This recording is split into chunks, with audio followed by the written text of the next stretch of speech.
ఉపవాసం ఉన్న వ్యక్తి ఎప్పుడూ అబద్ధం చెప్పకూడదు.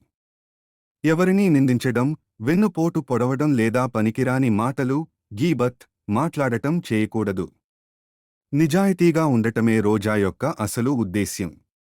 రోజా ఉన్నప్పుడు ఎవరితోనూ గొడవ పడకూడదు. ఎవరైనా మీతో గొడవకు వచ్చినా, నేను ఉపవాసం ఉన్నాను అని ప్రశాంతంగా చెప్పి అక్కడి నుండి తప్పుకోవాలి. సహనం, సబ్ర్ పాటించడం చాలా ముఖ్యం. నమస్కారం మిత్రులారా. పవిత్ర రంజాన్ మాసంలో ఉపవాసం ఉండటం అంటే కేవలం ఆకలి దప్పులను భరించడం మాత్రమే కాదు. మన మనసుని, ప్రవర్తనని కూడా నియంత్రించుకోవడం. రోజా ఉన్నప్పుడు మనం చేయకూడని కొన్ని ముఖ్యమైన పనుల గురించి ఇప్పుడు తెలుసుకుందాం. అబద్ధం మరియు చెడు మాటలు. ఉపవాసం ఉన్న వ్యక్తి ఎవరినీ నిందించకూడదు, అబద్ధాలు ఆడకూడదు.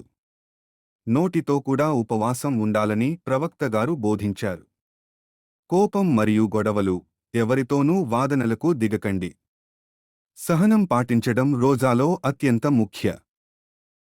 చూపు మరియు ఆలోచన. అసభ్యకరమైన దృశ్యాలను చూడటం, మనసులో చెడు ఆలోచనలు రాకుండా చూసుకోవడం కూడా ఉపవాసంలో భాగమే. సమయం వృధా.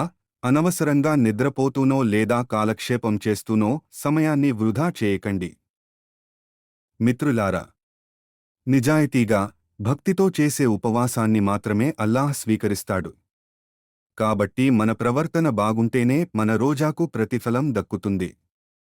ఈ రంజాన్ మీ జీవితంలో వెలుగులు నింపాలని కోరుకుంటున్నాను. అల్లాహ్ హాఫిజ్.